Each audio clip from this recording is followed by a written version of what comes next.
അസ്സലാമു അലൈക്കും വറഹ്മത്തുള്ളാഹി വബറകാതുഹു.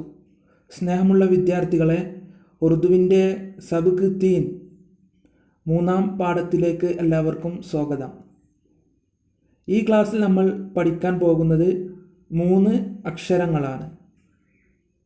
നൂൻ, യെ, യെ ഇങ്ങനെയുള്ള 3 അക്ഷരങ്ങളാണ് പഠിക്കാൻ പോകുന്നത്. നൂൻ, രണ്ടാമത്തെ അക്ഷരത്തിന് എന്താ പറയുക? യെ. ഇതിന് ചോട്ടി യെ എന്ന് പറയും. മൂന്നാമത്തെ അക്ഷരത്തിന് ബഡി യെ എന്ന് പറയും. രണ്ടും യെ എന്ന് തന്നെയാണ് വായിക്കുക. ആദ്യത്തേതിന് ചോട്ടി യെ എന്ന് പറയും, ചെറിയ യെ.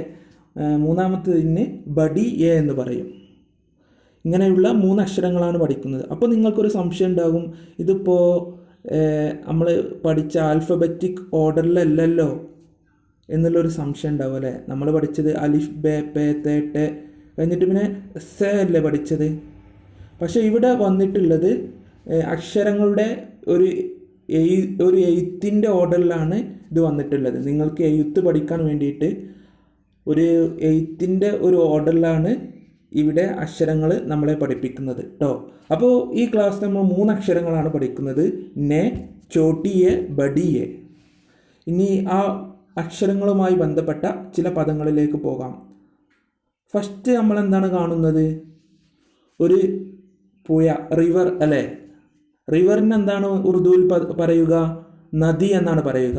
നൂൻ വെച്ചുള്ള ആദ്യ വാക്ക് നൂൻസെ നദി. നൂൻ വെച്ചുള്ള ഫസ്റ്റ് വാക്കാണ് നൂൻ കൊണ്ട് നദി. റിവർ, പുഴ എന്നാണ് അർത്ഥം. പിന്നെ അടുത്ത ചിത്രത്തിൽ എന്താ കാണുന്നത്? ഒരു ടാപ്പിൻ്റെ ചിത്രമാണ് അല്ലേ. ഒരു ടാപ്പിന് എന്താണ് ഉറുദുവിൽ പറയുക? നെൽ എന്നാണ് കേട്ടോ പറയുക. നൂൻ വെച്ചുകൊണ്ടുള്ള അടുത്ത പദം നെൽ. നെൽ എന്ന് പറഞ്ഞ ടാപ്പ് എന്നാണ് കേട്ടോ അർത്ഥം. നെൽ എന്ന് പറഞ്ഞ ടാപ്പ് എന്നാണ് അർത്ഥം. ഇനി നമുക്ക് യേയിലേക്ക് കടക്കാം. യേ വെച്ചുകൊണ്ടുള്ള പദങ്ങളിലേക്ക് കടക്കാം. ഫസ്റ്റ് എന്താണ്? ഒരു കുതിരവണ്ടിയാണല്ലേ കാണുന്നത്.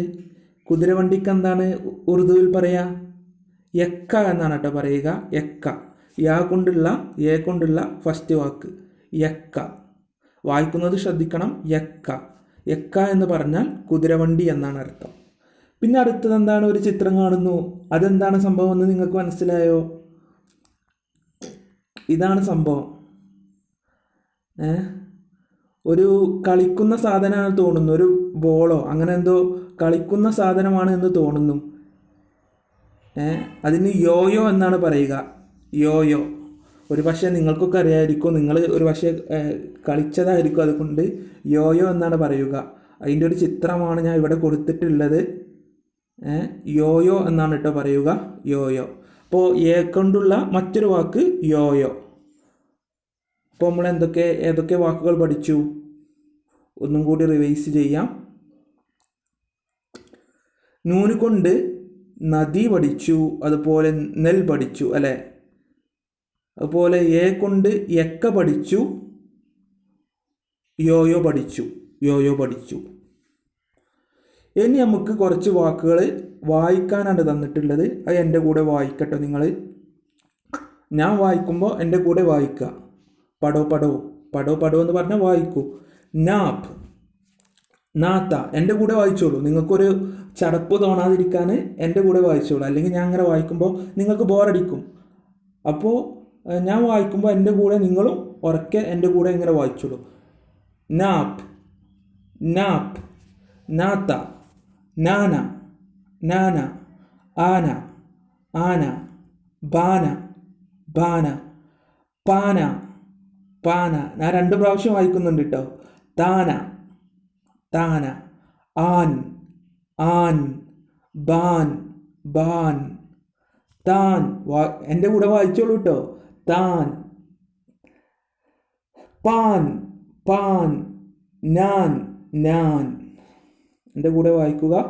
ഇനി അടുത്തത് യാ കൊണ്ട് ഈ എന്നുള്ളൊരു ശബ്ദത്തിൽ ബീൻ. കണ്ടോ അവിടെ ഈ എന്നുള്ളൊരു ശബ്ദത്തിലല്ലേ വരുന്നത്? ബീൻ, തീൻ, ടീൻ, പീന.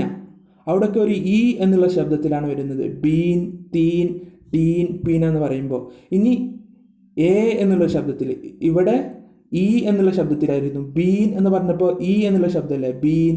ഇനി ഇവിടെ എ എന്നുള്ള ശബ്ദത്തിൽ ബേബി ഉണ്ടോ, എ എന്നുള്ള ശബ്ദമല്ലേ, അതിനാണ് നമ്മളെ ബഡിയെ ഉപയോഗിക്കുക.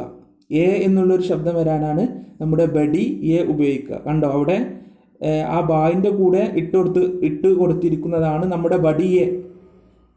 മനസ്സിലാവുന്നുണ്ടോ? നമ്മുടെ ഈ ബായിന് കൂടെ അവിടെ ഇങ്ങനെ ചെരിച്ചിട്ട് കൊടുത്തിട്ടില്ലേ, അതാണ് നമ്മുടെ ബഡിയെ. അപ്പോൾ അങ്ങനെ വന്ന ഒരു എ സ്വരമായിരിക്കും ഉണ്ടാവുക. ബേബി ഉണ്ടോ, ബേബി. ബേട്ടി കൂട്ടി എഴുതുമ്പോൾ അത് ഇങ്ങനെ ബേട്ടി ഇങ്ങനെ ആകും, യാ തന്നെ ആവും, പക്ഷേ എ എന്നുള്ള ശബ്ദമാണ് വരിക. ബേട്ടി, ബേട്ട. ഇനി അടുത്തത് ലാസ്റ്റ് നമ്മുടെ ബഡിയെ ഇട്ട് കൊടുത്തതാണ് കേട്ടോ. ആത്തെ, ആനെ, പാച്ചെ അല്ല പാപ്പെ, ബേട്ടെ. അതൊക്കെ ലാസ്റ്റ് നമ്മുടെ ബഡിയെ ഇട്ട് കൊടുത്തു. അപ്പോൾ ഒരു എ സ്വരം വരും. ആത്തെ ഉണ്ടോ, ഒരു ചെരിച്ച് ഒരു എ സ്വരം വരും. ആത്തെ, ആനെ, പാപ്പെ, ബേട്ടെ. ഇനി യായിന് സുക്കൂനുള്ളത് കേട്ടോ. ബൈൻ, പൈൻ, ഐൻ.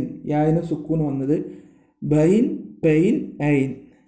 പിന്നെ യായിന് നീട്ടാൻ വന്നത് ആ വന്നത് ആയ, തായ, പായ. അപ്പോൾ അത് നിങ്ങൾ ഒന്ന് മനസ്സിരുത്തി ഒന്ന് ഉറക്കെ തന്നെ വായിച്ചു നോക്കുക കേട്ടോ. ഇനി നമുക്ക് മൂന്നാമത്തെ പാഠത്തിൻ്റെ മഷ്ക് ആക്ടിവിറ്റീസിലേക്ക് കിടക്കാം. ഹുറൂഫുക്കോ ലിഗുവായ, ഈ ഹറഫുകളെ എഴുതാനാണ് പറയുന്നത്. അവിടെ നിങ്ങൾക്ക് കോപ്പി ചെയ്താനുള്ള സ്ഥലമുണ്ട്. 2, 4, 5 കള്ളി നിങ്ങൾക്ക് ഒഴിച്ചു വിട്ടിട്ടുണ്ട്.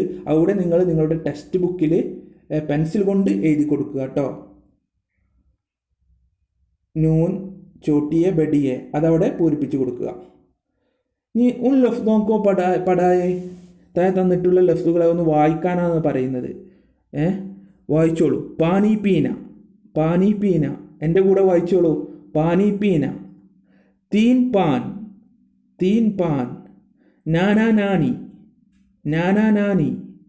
ബേട്ടാ ബേട്ടി, ബേട്ടാ ബേട്ടി. ബേബി ആന, ബേബി ആന. ബേട്ടാ ബേട്ടി ആന, ബേട്ടാ ബേട്ടി ആന. ഓക്കെ. ഇനി അടുത്തത് ലഫ്ലോങ്കോ ലിഗുവായെ.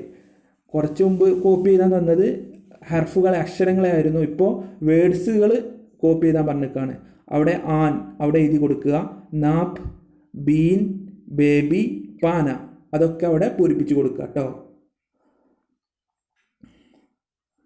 ബീൻ, ബേബി, പാന അതൊക്കെ അവിടെ പൂരിപ്പിച്ച് കൊടുക്കുക. പിന്നെ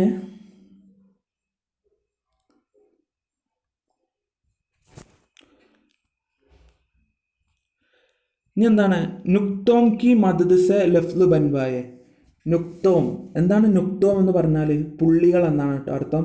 നുക്തോം കി മദദ് സെ, ഈ പുള്ളികളുടെ സഹായത്തോടെ.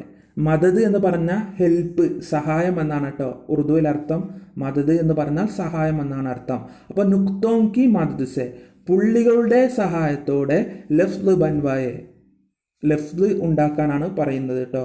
അപ്പോൾ ഇവിടെയൊക്കെ നിങ്ങൾ പുള്ളിട്ട് കൊടുത്താൽ മതി. നാന, ബാബ, പാന, താത്ത, അങ്ങനെ എന്തെങ്കിലും. നമ്മൾ ഇവിടെ പഠിച്ചില്ലേ, ഫസ്റ്റ് നമ്മൾ പഠിച്ചില്ലേ ഈ കാര്യങ്ങൾ. ഇതേമാതിരി നോക്കിയിട്ട് അവിടെയും പുള്ളി ഇട്ട് കൊടുക്കാനാട്ടോ പറയുന്നത്. അപ്പോൾ അവിടെ നിങ്ങൾ പുള്ളി ഇട്ട് കൊടുത്ത് ഓരോ വാക്കുകൾ ഉണ്ടാക്കുക. പിന്നെ ലാസ്റ്റ് നമ്മുടെ ഈ പാഠത്തിലെ ലാസ്റ്റ് ഹുറൂഫുക ഗേൽ, അക്ഷരങ്ങൾ കൊണ്ടുള്ള ഒരു ഗെയിമാണ് കേട്ടോ ഇത്. കളി ഗെയിമാണ് കേട്ടോ. Misal K മുത്താബിക് ലഫ്ദ് ബൻവായ or ലിഖുവായ. താഴെ ഒരു ലഫ്ദ് തന്നിട്ടുണ്ട്. ബാത്ത് മിസാൽ കെ മുത്താബിക് തന്ന ഉദാഹരണത്തിനനുസരിച്ച്, കെ മുത്താബിക് എന്ന് പറഞ്ഞാൽ അനുസരിച്ചിട്ടോ. ലഫ്ദ് ബൻവായെ, ലഫ്ദ് ഉണ്ടാക്കൂ. ഓർ ലിഖുവായെ, എന്നിട്ട് എഴുതാണ് കേട്ടോ പറയുന്നത്. അപ്പോൾ നിങ്ങൾ നോക്കൂ, ഇവിടെ ഫസ്റ്റ് കണ്ടോ ബാത്ത് എന്ന് കണ്ടോ. ബാത്തിൻ്റെ നടുവിൽ ഒരു ബേത്തേൻ്റെ നടുവിൽ ഒരു അലിഫിട്ട് കൊടുത്തപ്പോൾ എന്തായി? ബാത്ത് എന്നായി. അതുപോലെ എല്ലാത്തിൻ്റെയും നടുവിൽ നിങ്ങളൊരു അലിഫിട്ട് കൊടുക്കുക. അപ്പോൾ നിങ്ങൾക്കൊരു വാക്ക് കിട്ടും. ഉദാഹരണത്തിന് ബേൻ്റെയും തേയുടെയും നടുവിൽ ഒരു അലിഫിട്ട് കൊടുത്തപ്പോൾ ബാത്ത് എന്ന് കിട്ടി. ഇനി അടുത്തത് നോക്കാം.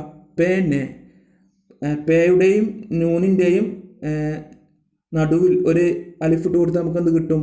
പാൻ എന്ന് കിട്ടും. അതുപോലെ താപ്പ് എന്ന് കിട്ടും, ടാട്ട് എന്ന് കിട്ടും, താൻ എന്ന് കിട്ടും, നാപ്പ് എന്ന് കിട്ടും, ബാഡ് എന്ന് കിട്ടും, നാൻ എന്ന് കിട്ടും. അങ്ങനെ ഓരോന്നിൻ്റെയും നടുവിൽ അലിഫിട്ട് കൊടുക്കുകയും അത് ഇങ്ങോട്ട് എടുത്ത് എഴുതുകയും ചെയ്യുക കേട്ടോ, അടിയിലേക്ക് എടുത്ത് എഴുതുകയും ചെയ്യുക. അങ്ങനെ നമ്മുടെ ഉറുദുവിലെ 3ാമത്തെ പാഠവും ഇന്ന് കഴിഞ്ഞിരിക്കുകയാണ്. ഇൻഷാ അല്ലാഹ് അടുത്ത ഒരു ക്ലാസ്സുമായി നമുക്ക് വീണ്ടും കാണാം. വാഹിറു ദഅ്വാനാ അൽഹംദുലില്ലാഹി. അസ്സലാമു അലൈക്കും വറഹ്മത്തുള്ളാഹി.